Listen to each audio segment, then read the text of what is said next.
Hi Booktube, it's Lori. Welcome back to my channel, Books, Ink, and Paper. And today is a May reading wrap-up. In the month of May 2020, I read 7 books. So I really feel like that was a great reading month, and not just because of the number of books that I read, but the quality of the books that I read was really pretty high. And I was a little more diverse, I think, in my choices. I don't know, maybe not so much. We'll see what you think. So let's start with the Quarantine-a-thon wrap up. The Quarantine-a-thon was originally created by April at Getting Hygge With It, and she created 4 prompts for you to read 4 books in 1 month.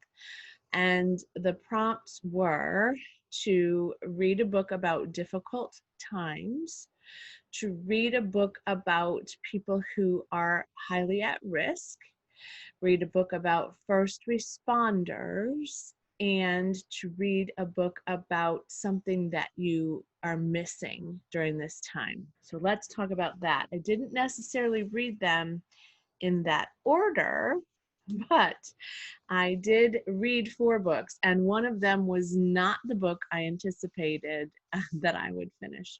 So the book about difficult times is The Last Train to London by Meg Waite Clayton. This is an advanced reader's copy that I received from HarperCollins, and I've had it for a while. It came out last September. I kept putting off the read, and I struggled at first to get into this one.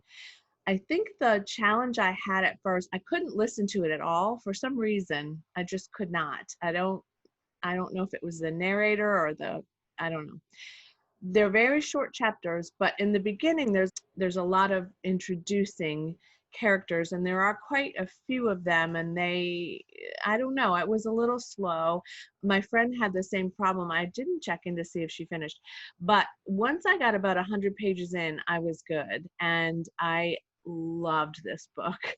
I loved it. I can tell you that this is a story about World War II that I was not familiar with. This is a story of a true story, based on a true story of a woman who got children, Jewish children, out of Austria right before the Nazis completely cut off any kind of evacuation of Jews. So in other words, hundreds and hundreds of children that she took on trains to get them out of Vienna, and just at the time the Nazis were occupying Austria. So it follows that occupation, it follows how that happened, but it primarily follows Truss and her supporters and the people that were working with her, and a number of children that ended up being rescued. Lovely story, but also heartbreaking and challenging, and historical fiction about World War II is often sad. This is no exception. I thoroughly recommend it though, and I gave it 5 stars.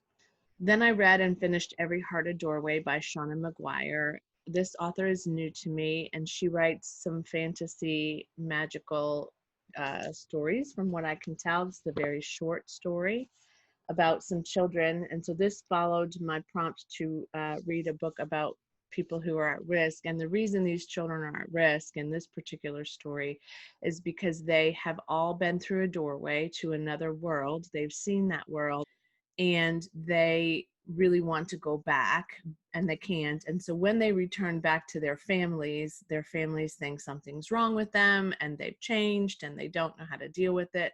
So they're sent to this like boarding school that is run by a woman who also went through a doorway. And I'm trying to think of what her name is now. They all have very interesting names. Nevertheless, Eleanor West is the woman who came back. So she kind of starts to help them. But then when they all get to her school, some things start happening that are very troubling. And I did enjoy it. It wasn't as great as I expected it would be, since so many people have really raved about it. It was okay for me. I read it quickly. I felt like the ending, I guess the reason I had the most trouble with it is I felt like the ending was really rushed. Like, it's a very short book, I got it, but we went through this whole pacing that seemed to be leading up to this climax, and then boom, it just happened. And it was just a little rushed for me. So I gave it 3 stars. Will I listen to or read the others? I don't have them physically, but I might. This is the Wayward Children series, I think is what she calls this. I might finish the next one, see if I like it. And 3 stars isn't a bad rating. It's just, I just wanted a little bit more than I ended up getting at the end. Then I was going to read 5/4 of the Orange by Joanne Harris, and I got about a little more than halfway through, perhaps. Yes, I got to page 183, and I struggled to get there. I don't know if I'm going to finish this. I'm really of 2 minds. One, it is an interesting, I loved it at the beginning. I flew through the first 100 pages of this and then kind of got stuck. It's also historical fiction, a story of the lives of these people who live in France, and their mother was kind of interesting and had some mental health issues or something happening with her. And they become connected to a Nazi soldier, a German soldier, and some things start to develop, and there's some family history that's not told yet. And this one woman, the main character, goes back, Framboise, goes back to this community where she grew up and tries to live on her mother's farm, her parents' property, and their dad was killed in the war. And it's just, I don't know. I don't know if I will finish this or not. I'd like to, because I'd like to see what happens. And yet it became like slogging through mud at the end. And at the, I don't know what page mark, 110, 120 page mark. So I don't know. I'm on the fence about that, but it's beautifully written. I think it's just a little slow for me at this point. So to replace that read, I picked up Defending Jacob by William Landay. I think it's Landay.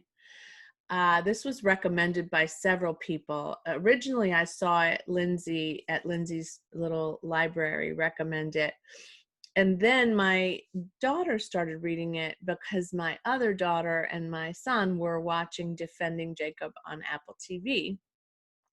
So then they all started talking about it, and then they all started watching it, and then I found it on my library on ebook, and I started reading it. So the way this follows that prompt is these people are on the front lines because they're police officers in this particular story, but it's the story of the murder of a young boy that goes to school with the assistant DA's, or the DA's first assistant detective, sorry. His son goes to school with his son Jacob, and the boy is murdered in the park on the way to school, and Jacob is suspected to have murdered the boy, who was kind of a bully to him. This book, oh my gosh, I flew through it, luckily, because it was a last minute addition for me. I flew through it. I finished it essentially in the equivalent of one reading day. It was very compelling. Everyone I know in my circle of influence has read it really, really quickly. It really has a lot of development that's uncertain, and you're not sure, and then you're sure, and then you're not sure, and then you might be sure. And oh my gosh, from the perspective of parents whose child is accused of murder, beautiful perspective of both parents. Choices are made by attorneys and parents and friends and different people. Oh my gosh, I don't want to say a whole lot about it because I don't want to spoil it, but I so recommend this book. I have already told everyone I know, oh my gosh, pick it up. My partner's reading it now. She's also flying through it. So we can all then watch, those of us who haven't watched the Apple TV series. So very, very well done. I might want to read some more of his books very, very soon. And then for my fourth quarantine-a-thon prompt, oh, I did give that 5 stars. My fourth quarantine-a-thon prompt was The Bookshop on the Corner by Jenny Colgan. I listened to this. I borrowed it. I can't remember where, Scribd maybe. I don't know. Sorry to say I can't recall. And it was recommended by April on Getting Hygge with It as a book to read for the prompt. Read a book about a place you miss. And I really miss bookstores and libraries a lot. It was charming. I was so surprised at how much I loved it. It is a bit of a love story. It's about a girl who is in love with books, so there's that, and she works at a library, and her job is made redundant, and so she buys a van and moves to Scotland and stocks the van with all the books that she's been picking up for all these years, especially from the library when they're, discounted and taken off the shelves. And she starts selling books on the streets of this little town that she moves to in Scotland. And she meets people and different things happen. And oh my gosh, I adored it. And it's really a love story about books. It's a love story about friendship. It's a love story about relationships and whether or not those relationships are good for you. And oh, it was beautiful. Loved it. 5 stars. Highly recommend it. So cute and charming. So that was my quarantine-a-thon wrap up. Then I also picked up some other things. I read a lot of romance. Weirdly, what is happening to me? Who am I? So I picked up Undercover Bromance, which is book 2 in that series. I had read the Bromance Book Club, I don't know, a month or 2 ago. And so my library, I had recommended Undercover Bromance. It came in on ebook. I read it in a day or 2. It was a very quick read. They're very fast. They're so cute. They're hilarious and pretty smutty for romance, I would say. There's kind of a smut meter, I guess, and they're not like 50 Shades of Grey, but there's some great detail in the sexual relationships that are described in each of them, but definitely not for everyone, I would assume, but doesn't bother me. But they're just, I don't know, there's just something about them and I can't stop this series. So I finished book number 2 and now I'm hoping to be able to recommend and that they will purchase book number 3. Probably a good bet. I gave it 3 stars. They're not, epic writing. They're just what they are. So they're good. My library also got, because I recommended it, The Glass Hotel by Emily St. John Mandel, whom I love. I loved Station 11, I loved the Lola Quartet, and I loved The Glass Hotel. This is a different kind of a story, although I would say that's one of the reasons I like her, is her story plots are so unique. Although this one is modeled after the Bernie Madoff scandal. So it's a story about a man who is, he owns a hotel and he seems like a great investor and a very successful man, lots and lots of money. And the book starts off a little weirdly. In the hotel, which is on an island, and you have to be ferried to it. So it's very isolated and only very, very wealthy people go there. One night, all of a sudden, somebody scratches in an acid pen on the hotel glass window. Why don't you eat or chew broken glass? A little disturbing, a bit threatening. No one knows really who it's meant for. They cover it up, of course, and some things happen that make you really curious. And then the owner of the hotel, the main character in this book, whose name is Jonathan, is it? Jonathan, yes. Jonathan comes in and meets the bartender, and she and her brother and her friend work at the hotel, and lots of things unfold. And so you get this literal, not foreshadowing, you get this literal back and forth in one narrator. So they all sort of have their own narration piece. What's really interesting about this book, I think, is the way that she wrote it. But there's a lot of, like, for example, the girl's name is it's odd. Vincent. Her name is Vincent. Her brother is a drug addict, and so his story arc is told, and then there's a moment where you're getting a paragraph of his session with the therapist in rehab later, and so you kind of have this like, so when did you realize that this had happened, or something, like, so some things are going to happen. You don't know some other things that are going to happen. You're pretty certain from the beginning that this man is a crook and taking people's money. I mean, that's pretty much a given, but you're not sure how all of that is going to unfold, how Vincent will be connected to all of this, how some other people keep coming back in. And so you're like, okay, what is that? What is this? It's really, really well done. And again, I was just sort of struck by the way that she set this up and the way that she treated each character's story. I mean, she just reveals a lot of things directly, and yet later things kind of all tie up, which is what I remember to be true about the Lola Quartet and Station 11, both of which were, I think, 5-star reads for me.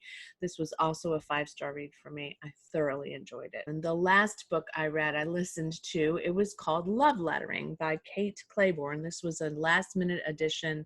I saw it in Modern Mrs. Darcy's Summer Reads guide, and it looked like it would be something I would enjoy. It was a story of a planner that also did script lettering, and I love that kind of stuff. And she has a pretty successful business in New York, and she designs a wedding invitation for a couple.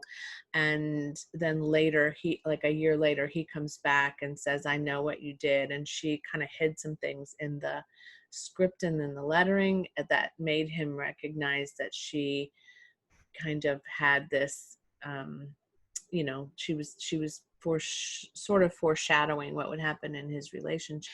She also thinks in fonts and sees fonts and pictures in a different way than other people do, and he sees patterns in numbers.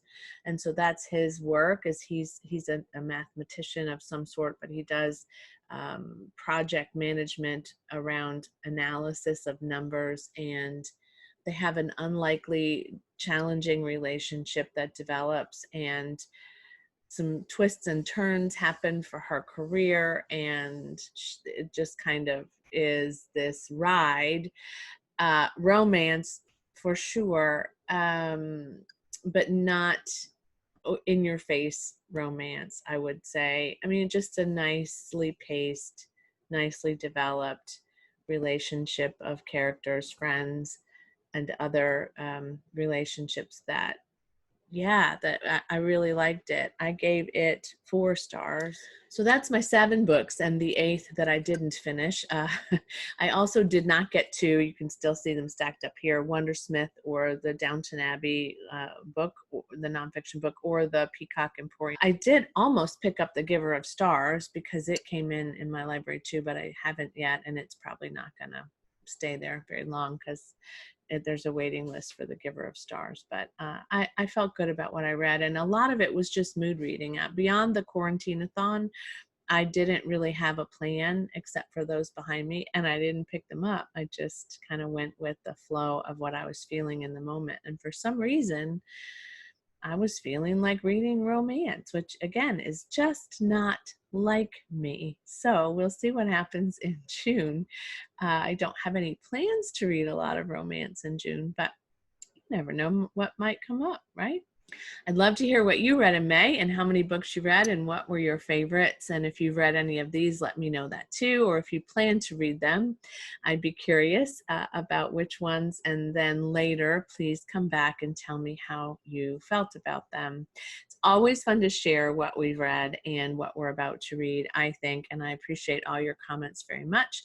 Don't forget, there's a giveaway for a video I gave a few weeks ago, and it is it says clearly in the video description that it's a giveaway, and it's I'm giving away a copy of Life After Life by Kate Atkinson, which is one of my favorites. So scroll through my other videos, and if you haven't already, subscribe to this channel and comment on that video so that you can enter for a chance to win. I'm going to be picking a winner on June 15th, so not too long from now, a couple weeks, but just want to make sure everybody gets a chance to see that, subscribe, and make a comment so that you can be put into the pool. It is a US only giveaway at this point because I'm having a little bit more of a challenge mailing things overseas, just because you need a customs form, and that's a little trickier at my post office than it was before COVID. So next time I'll make it an international giveaway.